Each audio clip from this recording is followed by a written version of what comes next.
This is my audience for today.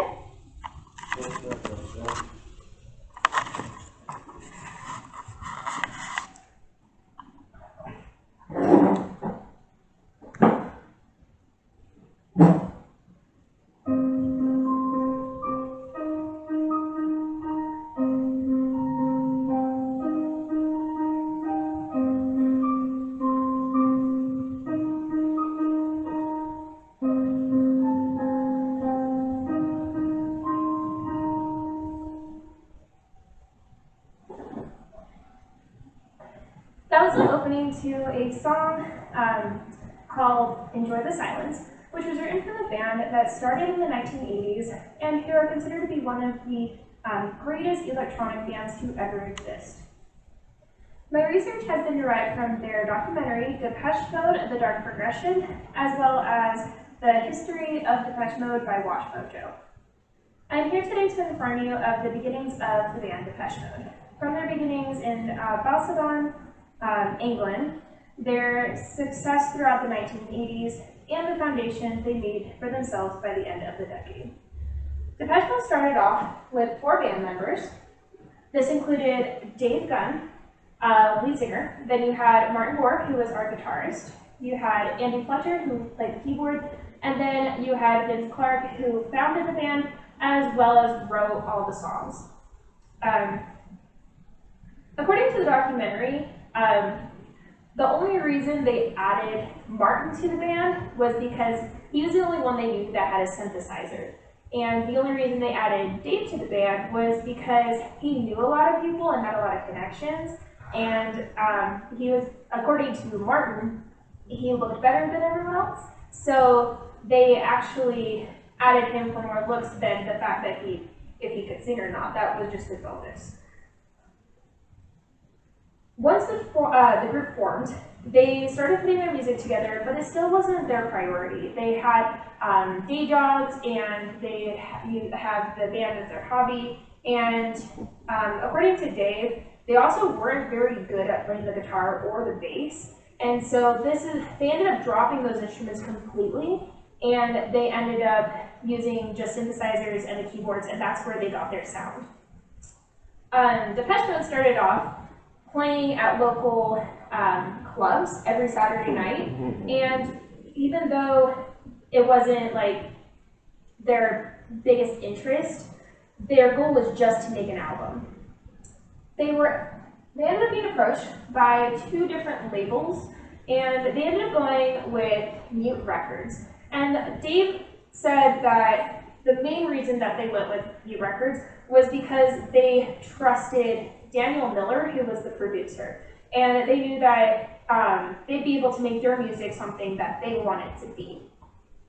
Within a year, they ended up releasing their album Speak and Spell. So it was their first album, and it wasn't until their song Dreaming of Me hit the UK charts at number 57 that they realized that they had a lot of potential. The group really didn't want to give up their day jobs, and which, according to Martin, they used to complain to their producer and their label about, like, do I really have to give this up? But they ended up deciding that if they really focused on their music, that they can make Depeche Mode something more than just a hobby. They next released their single, I Just Can't Get Enough, and that hit the top 10 on the UK charts, according to Watch Mojo. In the next 7 years, between 1981 and 1987, the band released 6 albums and 1 collective album. With their first album showing a lot of promise and success, they immediately went back to writing and creating for their second album. That's when Vince decided that he wanted to leave the band. So Vince wants to leave. He doesn't finish the second album. They need someone to come in and finish it and be in that position. That's when they had Alan Wilder come in, who's actually the only person in the band who ever had any actual musical experience. So he comes in, and he took the spot for the remaining of the second album, but then he became an official band member come the third album. With Vince Clarke leaving, Martin took over writing the music, but Alan Wilder is actually the reason that Depeche Mode has the dark sound of it that we know today. In 1984, they released their fourth album, Some Great Reward, which People Are People, a single off that album, was the first to ever hit US charts according to Watch Mojo. This album focused on more personal topics. Due to their international success, they also released in 1985, so the year after that, they released a collective album called Catching Up with Depeche Mode, which that had all their best hits from the beginning to that 5th year mark. The following year, they released their 5th album, A Black Celebration, in 1986, which is known for its, probably when it became super dark, and it has a lot of dark topics about love and death and despair. In 1987, they released their 6th album, which is called Music for the Masses, and that is, to this day, is their highest charting U.S. release ever.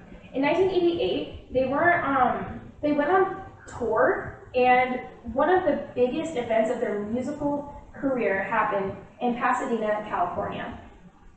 To conclude their international 100 shows on the Masses tour, they decided to add in one more concert at the world-famous Rose Bowl in Pasadena, California. They called it 101, which they also made a documentary off of. It was a big risk to believe that they could fill a crowd of over 60,000 people, but with the great fan base and support in California, the concert was sold out within hours. It was truly their coming out party and proof to the musical world that they had arrived as a stadium band. At the end of the decade, they started writing their 7th album, Violator. They started writing it in 1989 in order to release it in 1990. Little did they know that this album would contain multiple of their greatest hits, including songs that I played for you earlier. To this day, Depeche Mode is still a band after 40 years. They have, their most recent album was in 2017, and the only remaining band members now are Dave, Martin, and Andy, who have remained throughout the entirety of it.